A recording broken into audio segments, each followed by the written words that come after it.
Welcome to the Encore Audio Archives YouTube channel. I'm Taper Dave, and this is my channel. I've uploaded hundreds of talks here that I've recorded at meetings in West LA, and I've also recorded conventions starting in 2013. I've got a bunch of those up. And Walt and Mary Murray, the original owners of Encore Audio Archives, started the company in the 80s, and Walt recorded Joe and Charlie's and a bunch of stuff down in Vista, California. My sobriety date is June 20th of 1994.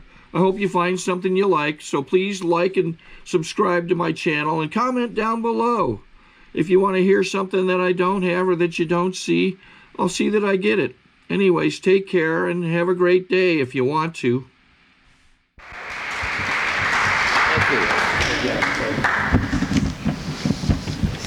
My name is George Otis, and I'm an alcoholic. So I'm glad to be at a meeting of Alcoholics Anonymous. I like to say that because I don't always feel like going, and I do, and as a result, I'm still around. At the beginning of the meeting, when I heard the dog, I thought I was in a meeting of Allopet.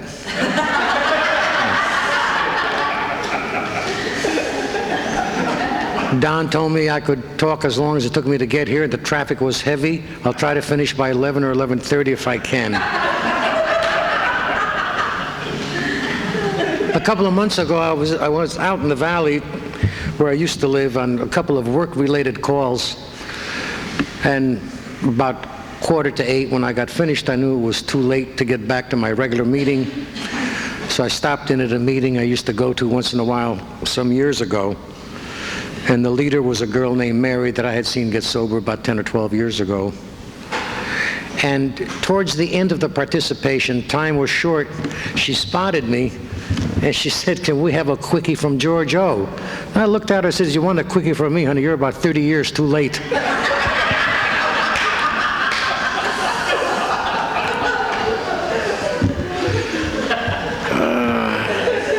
God, they never said that to me years ago. I'm beginning to find out as I get older that it's not difficult to avoid temptation, it avoids me. It's just the way it is. I'm delighted to be here. I drank for quite a while. When I got sober in 1980, it was not my first exposure to Alcoholics Anonymous. My first exposure was in December of 1959, and I spent 21 years going in and out of Alcoholics Anonymous. I don't recommend that. I've seen too many people go out once or twice and never make it back. They actually die in the streets. But for some reason I was graced. I don't know why. It doesn't make any difference why. The point is that I stayed sober not believing that I could. Because it hadn't worked before, why the hell would it work now? I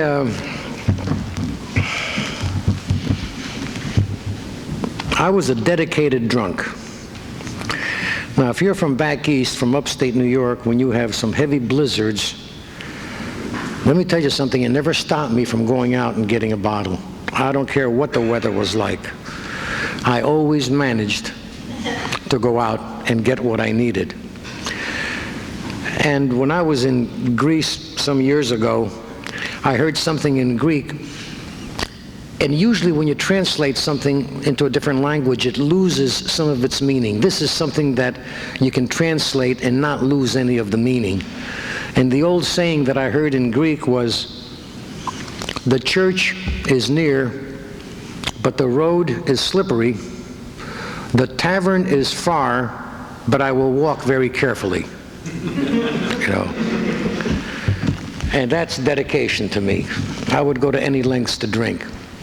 I don't know when I became an alcoholic. I know I've heard speakers say certain things, and for them, I believe it's true for them, where they took their very first drink and everything went technicolor and they went into orbit in a different world.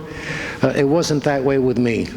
My parents were immigrants from Greece. We always had beer or wine on the table, and we all took sips as kids, and I don't remember frothing at the mouth or growing fangs, if I didn't have a drink. It was somewhere along the line I started drinking alcoholically, and I was to do that for a lot of years. For those that are new here tonight, please don't equate alcoholism with the length of time that you drink, because the length of time is not really the key issue. It's what it does to you and for you when you drink. And some people, in a matter of months or a year, from the time they start drinking, are absolutely, totally helpless. Other people go on for year after year after year, as I did. The reason I went to my first meeting in 1959 was not because I thought I was an alcoholic. It's because the president of my company was sober for a year in AA, and we stopped at a coffee shop on the Garden State Parkway in New Jersey, and he asked me if I had a problem with alcohol, and I said no. You know, we had had a convention 2 months earlier up in the Catskill Mountains, and he just misconstrued some of my actions, I think.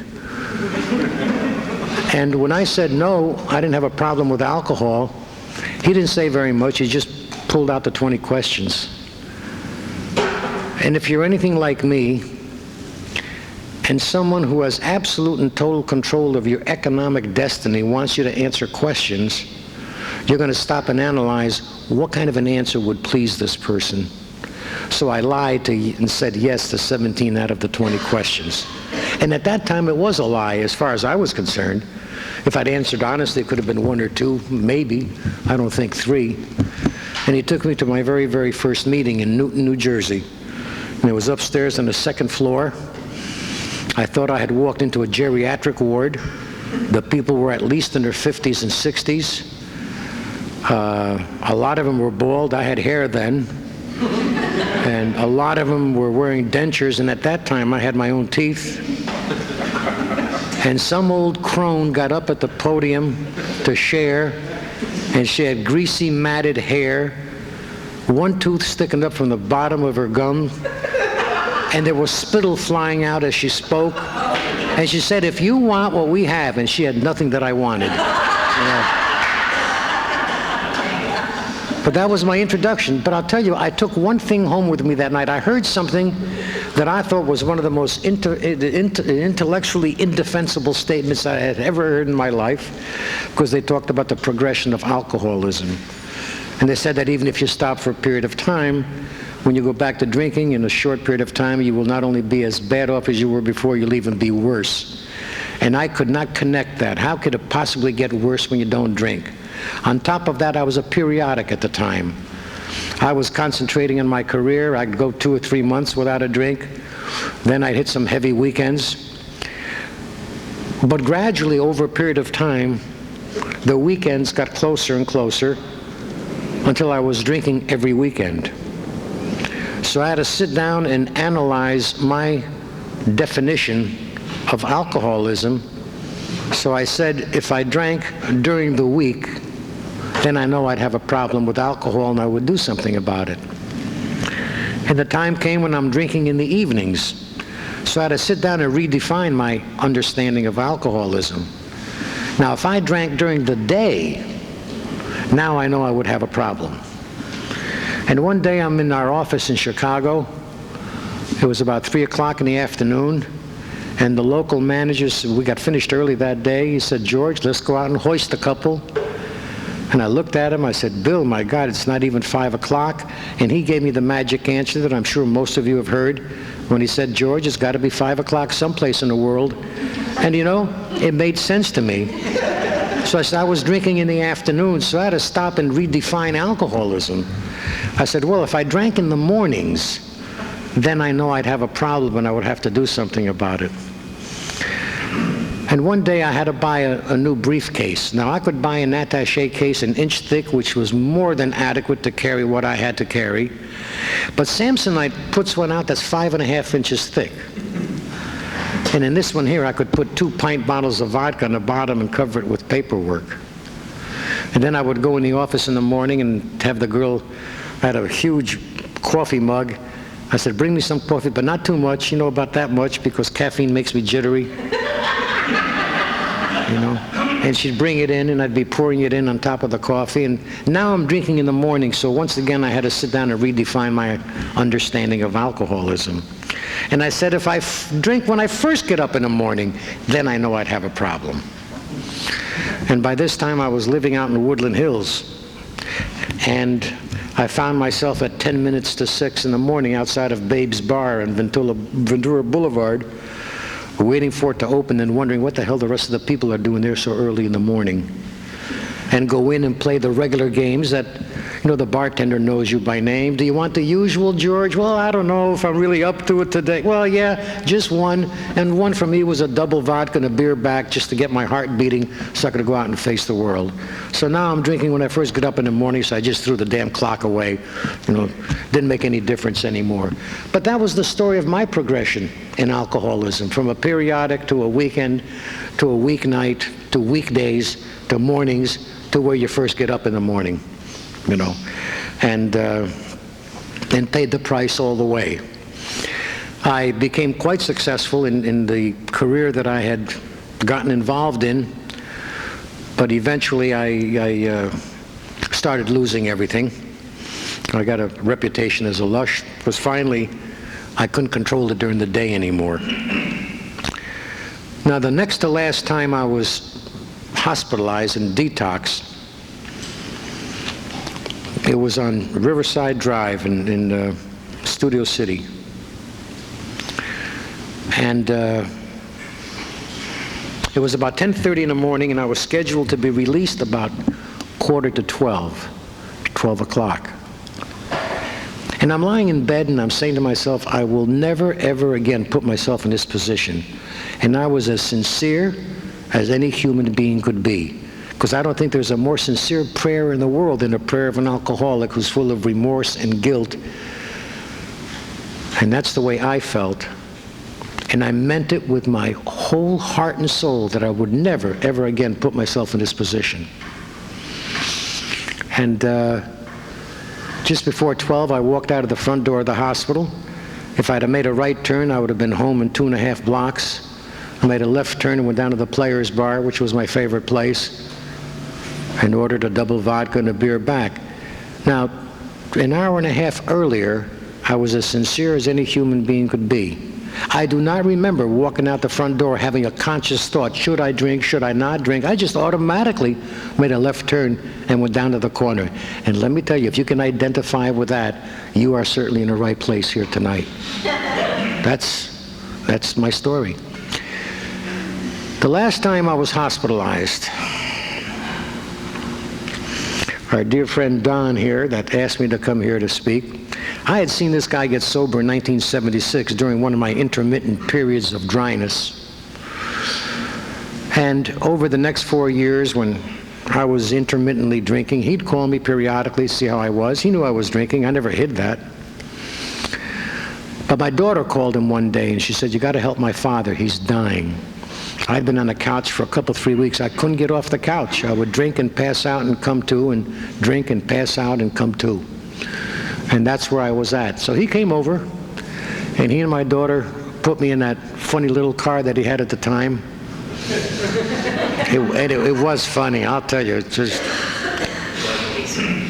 what the hell was it? It was a Pacer. Yeah. Christ, it looked like the Pope Mobile, And I have no recall really of this, but they took me, my daughter and Don took me to the detox one more time. And when I came to in the hospital, it was the worst case of DTs and hallucinations I had ever had. There was green slime coming out of the wall that was very real. I looked at my left hand, and it appeared that my whole hand had been burnt off, and all I could see was 2 charred bones sticking out. And that was real to me. I said, what the hell happened this time? And I come out of the hospital, and Don started taking me to meetings.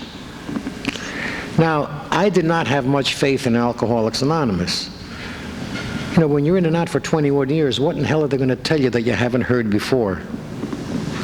Chapter 5 starts out by saying, rarely have we seen a person fail. Well, the fact that they use the word rarely carries an inference that there are some people that fail. And I believed I was one of those rarelys. But I never bothered with the last half of the sentence. Rarely have we seen a person fail who had thoroughly followed our path. I had never followed it even half-assed. I gave AA a lot of lip service for 21 years. It doesn't take long to become glib in the language of Alcoholics Anonymous. let go, let God, turn it over, one day at a time. Easy does it. That stuff used to flow out of me like oil. And then you go to the meetings, and here in Southern California especially, they read chapter 5. And I don't care if your IQ does not reach room temperature in Alaska. When you hear chapter 5 read for 21 years, you can't help but memorize a good part of it. So what are they going to tell me that's new? You come in and you see the same signs on the wall, the same slogans. The book hasn't changed. But Don took me to meetings. Now, he insisted that there was a particular meeting that I was not to miss under any circumstances, barring dying. And that was a step study meeting on a Monday night. So I started going to that meeting, as well as other ones. And about 4 months into sobriety, I was unanimously elected treasurer of that meeting. I didn't know it was a put-up job Don had set up, because I had resisted any attempt to take a commitment of any kind. I'll go to the damn meetings, but after that, leave me alone. I got to tell you something, and I know it sounds corny to some people, but that commitment saved my life. Because sometime later, on that Monday night, I had reached a point where I couldn't stand it for 5 more minutes. And if you've been there, you know what I mean. Can't take it 5 more minutes. It hurt too much. Sobriety was too damn painful for me. Reality was painful for me. I figured, screw it, it's not worth it. And I walked out, and I was going down the corner to get a bottle of vodka. And I'll be damned, but halfway down I remembered I had the money for the meeting, and I turned around, and I went back home, and I picked it up, and I went to the meeting instead. Now that commitment really saved my life that night. Otherwise I wouldn't be here tonight. And this brings me to my definition, the difference between involvement and commitment. A lot of people are involved in Alcoholics Anonymous, and they go to a lot of meetings. But there's a difference between involvement and commitment, to me anyway. And the difference, I like to explain it, is you look at a plate of ham and eggs. The chicken is involved, but the pig is committed. Right?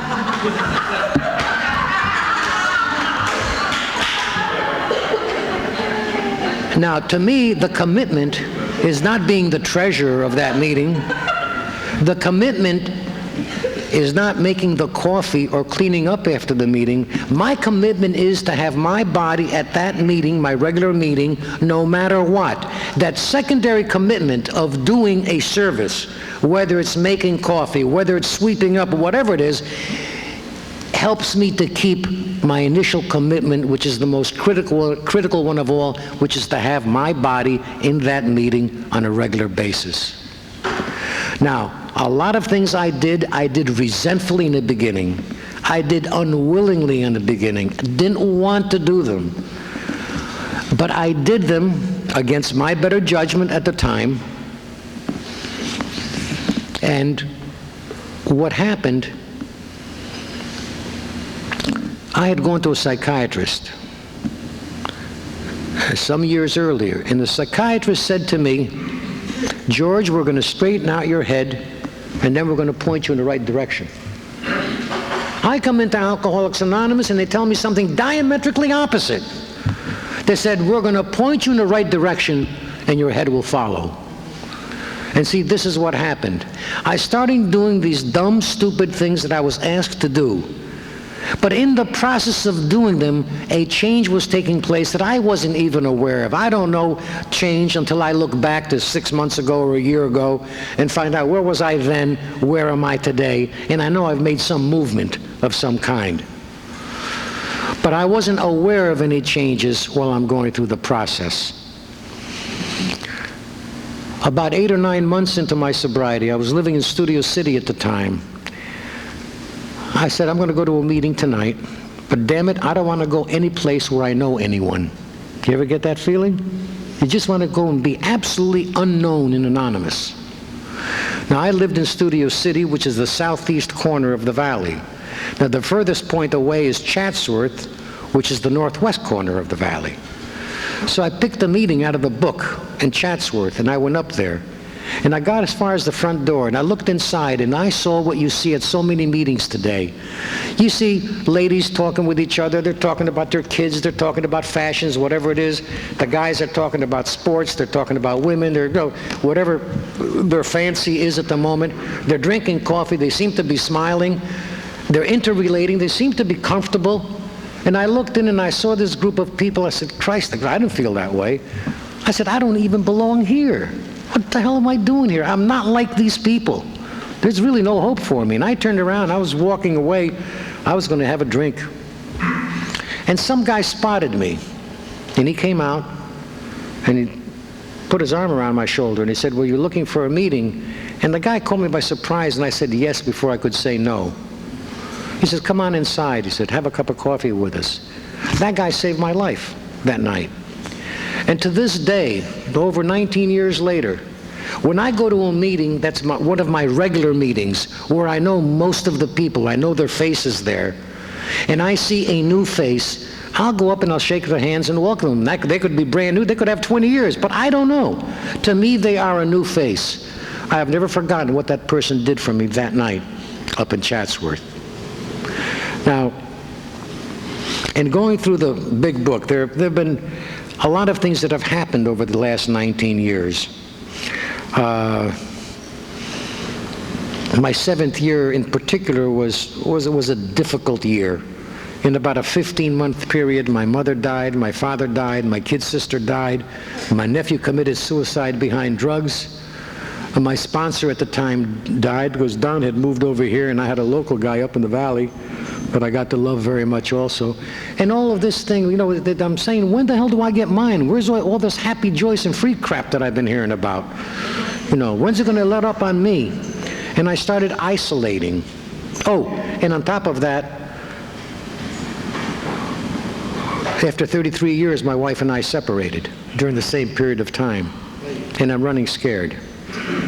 Living alone was a scary proposition. I don't care how good or bad a marriage is, when you've been together for a long time, to go out and live on your own. You know, the head trip I went on is I could visualize myself a few months down the line dying, a lonely old man in some rooming house, and nobody finding my body for 30 days. I would be totally decomposed. Nobody would recognize me. I mean, that's the kind of a head trip that I went on. And I started isolating, and I stopped calling people. And I'll tell you something, the book was right one more time. Because in the book it says, nothing will ensure your sobriety more than intensive work with another alcoholic. And somewhere, somehow, out of the woodwork, two newcomers crawled out 2 days apart, and I very reluctantly started getting involved with them. And in 30 days, I'm so involved with them, I'm out of myself, and I'm getting back pretty much centered again and getting active in Alcoholics Anonymous. Now, I do not discuss theories from the podium. I only discuss experiences and things that I have actually gone through. There are a lot of theories out there. Some may be true, some may not be. I don't know. I really don't care. I'm not interested in the inner child. I'm more concerned about trying to bring out the damn adult that's been hidden for a hell of a long time. You know, that's of more concern to me. But getting back into the book, there were certain things that were a little bit different. It was around my 7th or 8th year, and somebody was helping me. And you know, there's a sentence in the second paragraph of chapter 5 that says, if you have decided you want what we have and are willing to go to any lengths, then you are ready to take certain steps. Now, the English language is a very dynamic language. It's always in a state of flux and change.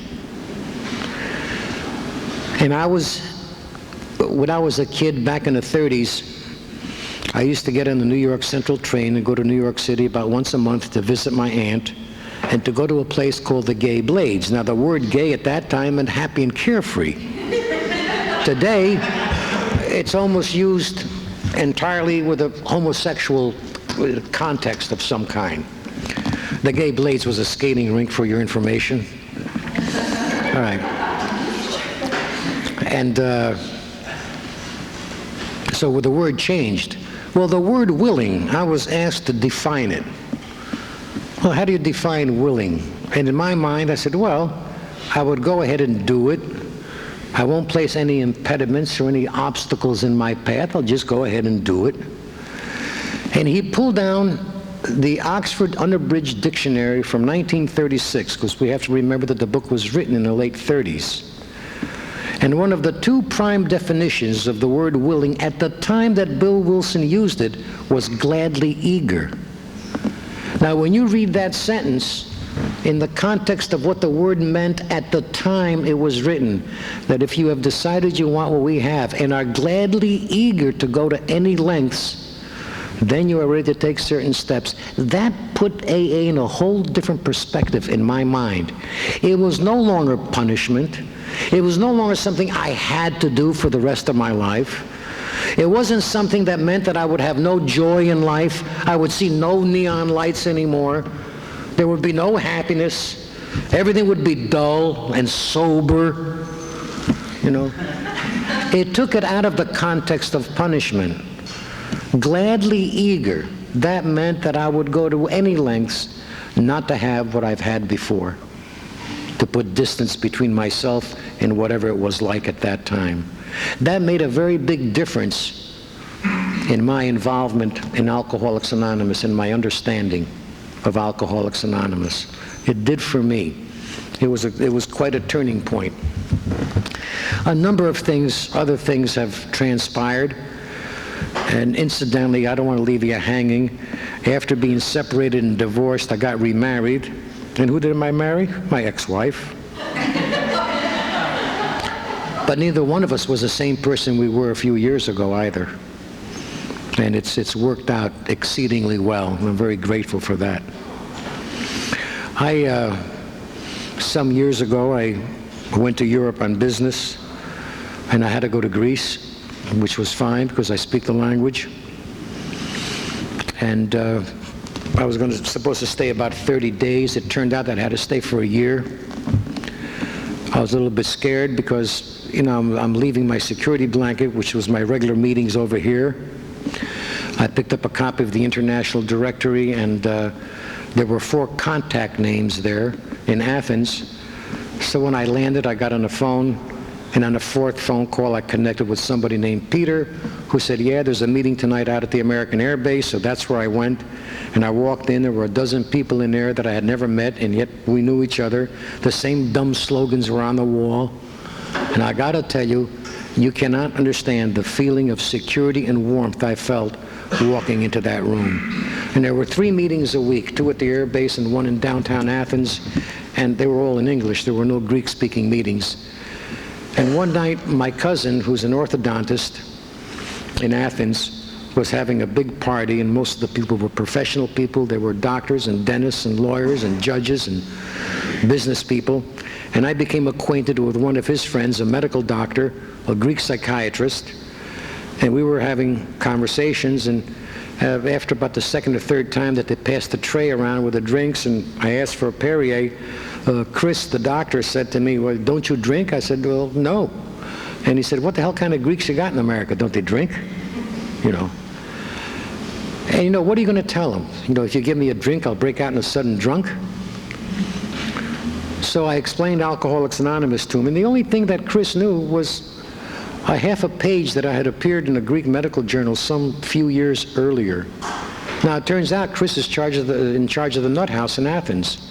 And that's where they pick up the drunks, and that's where they take them with the other psychos. Not that there's much difference when you come right down to it. He said, I wonder if it would work here. I said, Chris, it's worked in 100 other countries. Why not? So I got together with 5 other Greek Americans like myself that were living and working for whatever reason in Athens. And we got a woman professor from the University of Athens that had been educated in London and was equally fluent in English. And we started translating the book, and every week Chris would bring the drunks out of the Nut House, and we'd give them 1 or 2 Xerox pages as we were doing it And it took us about 8 months to finish the 164 pages after several 100,000 arguments as to what the hell it really meant. Boy, to try to get 6 alcoholics to agree on what one word means, much less a sentence, that was not easy. I'll tell you, that was a test of tolerance. And I'll tell you something, when I came back with a far deeper appreciation of what we have here, especially in Southern California, because I've been to many places in Europe where people have to travel 2.5, 3 hours, many times 4 hours, to get to a meeting once a week or once a month. And here we have meetings literally around the corner, no matter where you live in Los Angeles. And a hell of a lot of people that are willing to help. I usually talk about reading. I'm an avid reader. And there are 3 books that I mention usually at closing. One of them was written by an alcoholic.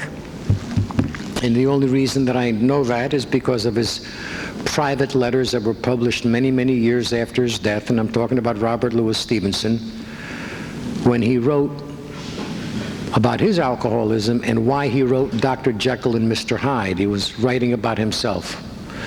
He was writing about the good Dr. Jekyll, who went into the laboratory and experimented with a potion of some kind, which turned him into the bad Mr. Hyde, that committed all these reprehensible acts against society in general and against women in particular. And then he'd take an antidote and he would go back and be the good Dr. Jekyll again until the time came when he was becoming Mr. Hyde without wanting to, and that's the way he died. So I identify with the tremendous mood swings and the personality changes, because they certainly took place in me as well. The second one is set right close by where I was raised. I'm from Poughkeepsie, New York. When you sit on the banks of the Hudson River, you look across the river and you see the Catskill Mountains. That was the location of a short story written by Washington Irving called Rip Van Winkle. Rip Van Winkle drank a magic potion and slept for 20 years. And the only good thing when he came to was that his nagging wife had died. But he came to in a world 20 years older, in a world that he no longer understood because everything had changed. And see, I felt the same way. I came out of my drunken stupor in 1980, and there were a lot of things I did not understand. One of my favorite analogies is the music. When I was young, it was romantic. You heard music like Dancing in the Dark, dancing cheek to cheek. And when you danced with someone, you held them close, and it was warm, and it was romantic. I came to in a world where the music doesn't sound like music, and they're screaming, kill it, screw it, stab it, choke it, you know. And they're halfway across the room going through aerobic gyrations, and they call that dancing, you know. So I came to in a different world as well. And the last book I'll mention is The Confessions of I say St. Augustine, which is the Greek pronunciation. Don would say St. Augustine. But what the hell do the Catholics know, really? We send our rejects to the Catholic Church. But The Confessions of St. Augustine, it's a scholarly book, and it's not kind of a book you run through. I plodded through it, and I only read it because someone else had read it, and I didn't want him to be one up on me. But I found the thing that they were talking about. He describes himself at one point in his life, in his youth, as a drunkard, as a wastrel, as a womanizer, as a spendthrift, as a ne'er-do-well. Old-fashioned terminology, but you get the drift. He was kind of like us. And then later on, he's referred to as a man of God. And one of his contemporaries asked him a question. He said, hey, Augie, how did you do it? How did you ever point yourself in the direction of heaven? And his answer is so classically simple that it explains why I continue going to meetings of Alcoholics Anonymous. Because he said, I have never pointed myself in the direction of heaven. All I've been doing is backing away from hell. And this is what I do when I go to meetings of Alcoholics Anonymous and meet with my people. I like to close with a little prayer. I consider it a prayer. And the reason I say this is because when I first came to Alcoholics Anonymous and started getting serious for the first time, I used to hear people say, "This is my family." And my first reaction was, Jesus, if this is their family, what the hell kind of a family did they come from? You know. I have come to understand what they mean by that today. This is my family.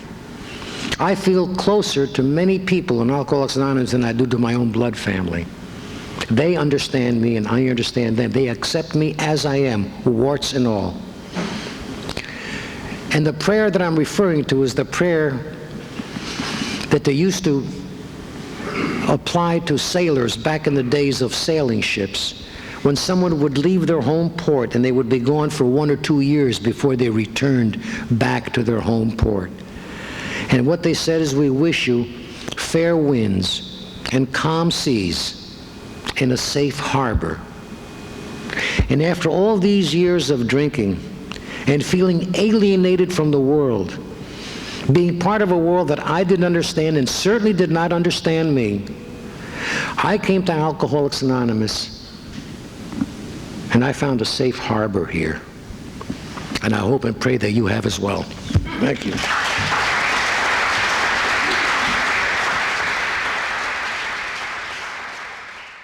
Sorry to interrupt your viewing. Taper Dave here. Just wanted to take a second to ask you to like and subscribe to my channel. Let me know if you like what you're listening. I've got some very good talks here, and this one's a great one. Just curious, do you think this is better than Zoom? Tell me what you think. Okay, this is how I prepare my drone for launching. I like to do it inside the cab of my truck so I'm not standing outside in the weather. To install the joysticks for control, up and down, right and left, powered on. I have an Android phone that I use to connect it to the drone with. And it's actually controlled through the iPhone, through an app. Oops, wrong way. It's actually controlled through the iPhone, or through this Android phone, through the app. It's actually controlled through the Android phone, through an app, and you connect it through this short connection right here.